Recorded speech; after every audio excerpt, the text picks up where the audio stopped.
Et on revient au sol alors que la dernière course se prépare, la plus prestigieuse du week-end. Le RAC TT.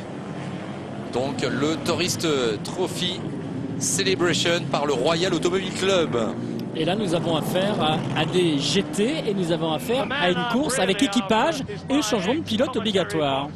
Et Murray Walker qui se dirige du côté de la Ferrari numéro 22, la Ferrari 250 GTO, superbe machine, dans laquelle a pris place Martin Brundle. Les deux ont effectivement été associés au sein de la BBC au niveau des commentaires des Grands Prix de Formule 1. Alors, je remonte la grille comme tu le faisais en direct sur la BBC, peut-être pas aussi brillamment que toi. Quand tu allais interviewer Michael Schumacher, eh bien moi tu vois, je viens t'interviewer. Alors comment tu sens cette course? Vous allez le voir sur la piste et le ciel, ça glisse énormément. Voilà.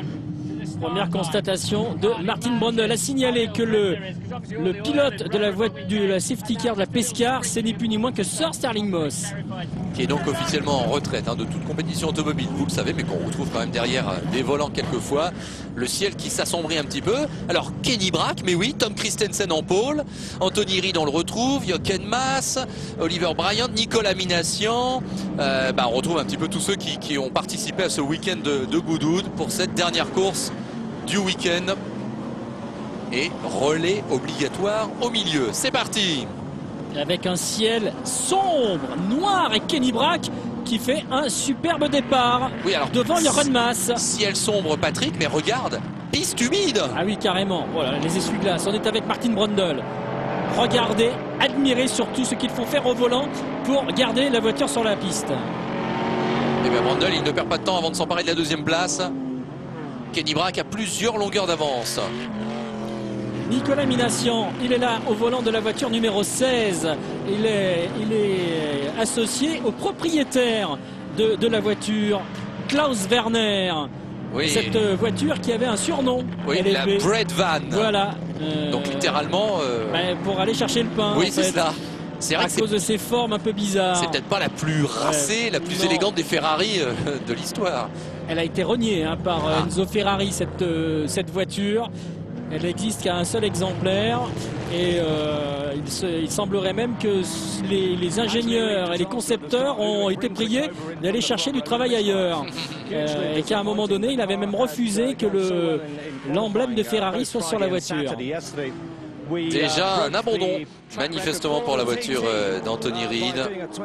Et admirez également cette voiture assez rare également, anglaise comme sa couleur. C'est une Sunbeam. Lister Tiger. Avec l'équipage Bayton Watts. Et la numéro 3, c'est une Maserati Tipo 151. Avec notamment au volant Derek Hill, qui est le fils de l'ancien champion du monde de Formule 1, Phil Hill, champion du monde en 1961. Eh bien son fils, il est au volant, c'est bien de le retrouver. On l'avait vu en Europe. En 3000. Oui, c'est cela 3000. même. 3 secondes d'avance pour Kenny Brack devant Martin Brundle quand même. Et Nicolas Minassian qui est toujours un vaillant 4e. Gary Pearson et Jackie Oliver qui sont associés avec la voiture numéro 4. Leur AC Cobra le Mans coupé. Emmanuel Epiro est là. Il y a également Richard Wetwood, il y a Tiff Needle, il y a Brian Redman, on a dit Emmanuel Epiro, Bartels. Drayson est là, ça ne peut être évidemment que notre ancien ministre, acteur majeur de la LMS il y a quelques années. On revoit le départ ici. Avec, vous avez remarqué également le chapeau melon pour le directeur de course. Et Kenny Brack, alors qu'il est en ligne droite, qui joue beaucoup du volant déjà. Il y a des chevaux sur ces Shelby Cobra Daytona coupé. Regardez là aussi, il faut travailler du volant quand même. C'est extraordinaire. Ah oui. On n'y arriverait pas, nous, c'est pas possible. Non, franchement. je te le confirme. Oui. On aurait cassé les millions d'euros que coûte la voiture. Regarde Martin Brundle également. Alors qu'attention, la tornade se précise. T'as vu comme c'est sombre là autour du circuit? Je ne sais pas si on va éviter l'averse.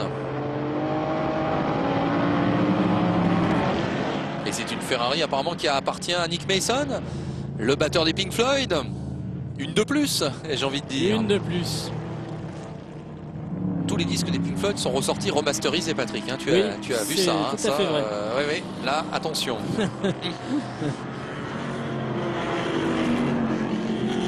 Mais quand on les a déjà en vinyle, est-il besoin? Oui, c'est vrai. Mais il y a certaines éditions qui vont sortir, la Deluxe, avec des titres bonus, des titres live. Il y en a qui ne vont pas résister. Oui, peut-être. Bon, revenons à la course.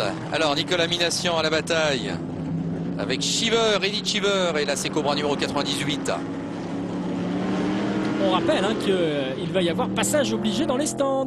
Oh, attention, la Sunbeam là qui fait superbe freinage sur Nicolas Minassian. Ouais, qui a perdu des places alors. Et on retrouve Kenny Brack avec les retardataires déjà.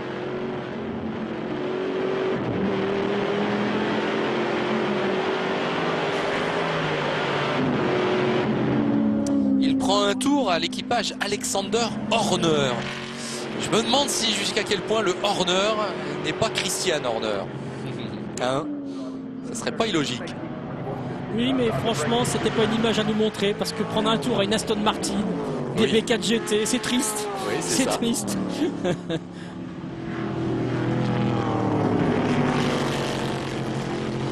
Et les lumières, mais sont absolument incroyables. On est dans le gris souris.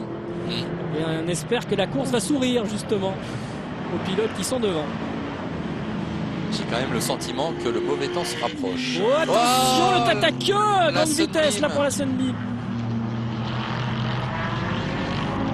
Ah, c'est dommage. Heureusement, il n'a rien touché, autrement ça aurait été une Sunboom. Oh. Non, je t'ai plus. On le revoit.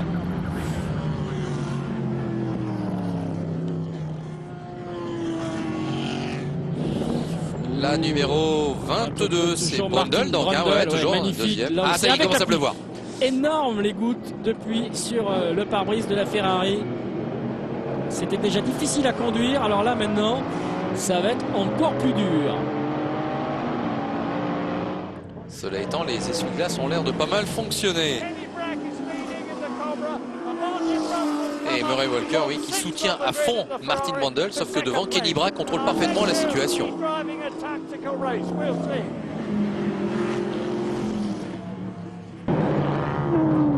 Allez, Martin Brundle lancé à l'assaut donc de Kenny Brack qui tient magnifiquement quand même devant. Mais la pluie risque de fausser le jeu. Pour certains, ça va devenir certainement très très périlleux. Et attention derrière parce que Derek Hill, il est vraiment très très pressant également avec la Maserati qui fait carrément l'extérieur ici à la Ferrari en dépassant une Aston Martin, là aussi une DB4 GT Zagato en plus. Eh bien oui, changement pour la deuxième place, tout à fait. Derek Hill s'en empare de cette deuxième place. Alors que devant, on a quand même vu l'écart. Kenny Brack est 8 secondes devant. C'est assez conséquent cet avantage pour le Suédois. Bagarre de voiture Ferrari, donc un Maserati contre Ferrari. Allez, on le revoilà, le voilà Kenny Brack, toujours les mêmes couleurs sur son casque. Ouais, superbe image. Patrick, on a quand même un vainqueur d'Indianapolis associé à un vainqueur des 24 heures du Mans. Quel équipage prestigieux. Et il n'y a qu'à Goodwood qu'on voit ça. Quelle belle image là aussi. Ah oui, concentré. Hein. Ah oui, bah, il faut. Hein. Là, franchement, regarde. On n'aimerait pas forcément être à sa place. C'est quand même...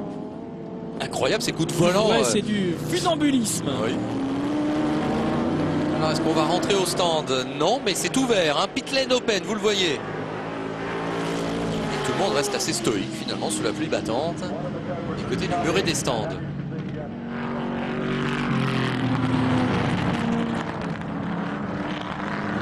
Ah ouais, franchement, là... Le 98, c'est toujours Eddie Cheever.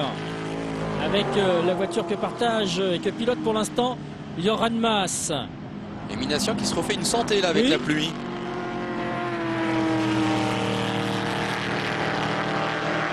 C'est vrai que l'arrière quand même de cette Ferrari est très très pas beau. Voilà. C'était quand même à la base, c'est quand même une 250 GTO, hein, oui, faut-il le préciser. Ah, on s'est arrêté. Gary Pearson avec Jackie Oliver. Voilà, changement de pilote. Et Kenny Brack, alors va-t-il s'arrêter pour laisser le volant à Tom Christensen? Tom Christensen, ça paraît pas, mais...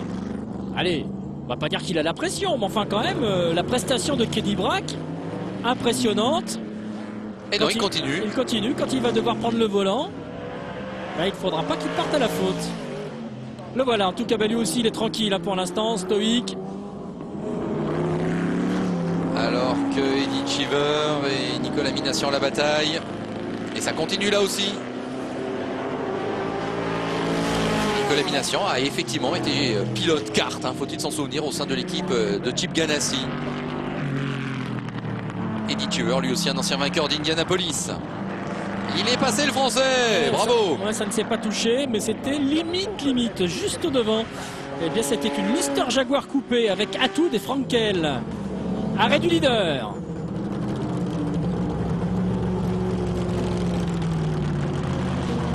Kenny Brack out, Tom Christensen in, équipage scandinave. Ah, dommage pour Gary Hart et Michael Bartels. C'est Bartels qui est au volant. Problème mécanique pour cette Ferrari.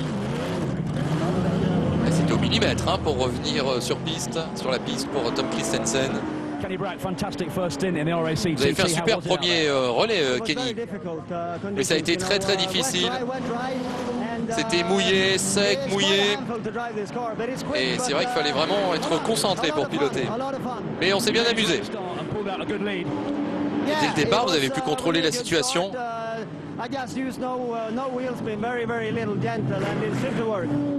Il fallait être très doux avec le pilotage, je viens de dire Kenny Brack, même si on a eu le sentiment que c'était... Pour trouver la motricité, c'est vrai qu'il fallait doser. Nicolas Minassian qui essaye d'essuyer son pare-brise. Voilà, on l'a vu effectivement avec sa main essayer d'essuyer. Ah oui, il doit y avoir de la buée, c'est sûr, forcément, avec ces conditions météo. Alors, on a changé de pilote, donc du côté d'Eddie Cheever, que l'on retrouve également dans les stands. C'est un petit peu impossible hein, de piloter une voiture pareille et de ne pas se fatiguer à fond en quelque sorte. Ah oui, mais là, surtout, il ne voyait rien. Ah oui, incroyable cette rentrée au stand. Oui, 16 secondes d'avance maintenant hein, pour Brack Christensen devant Brundle et Hales. Et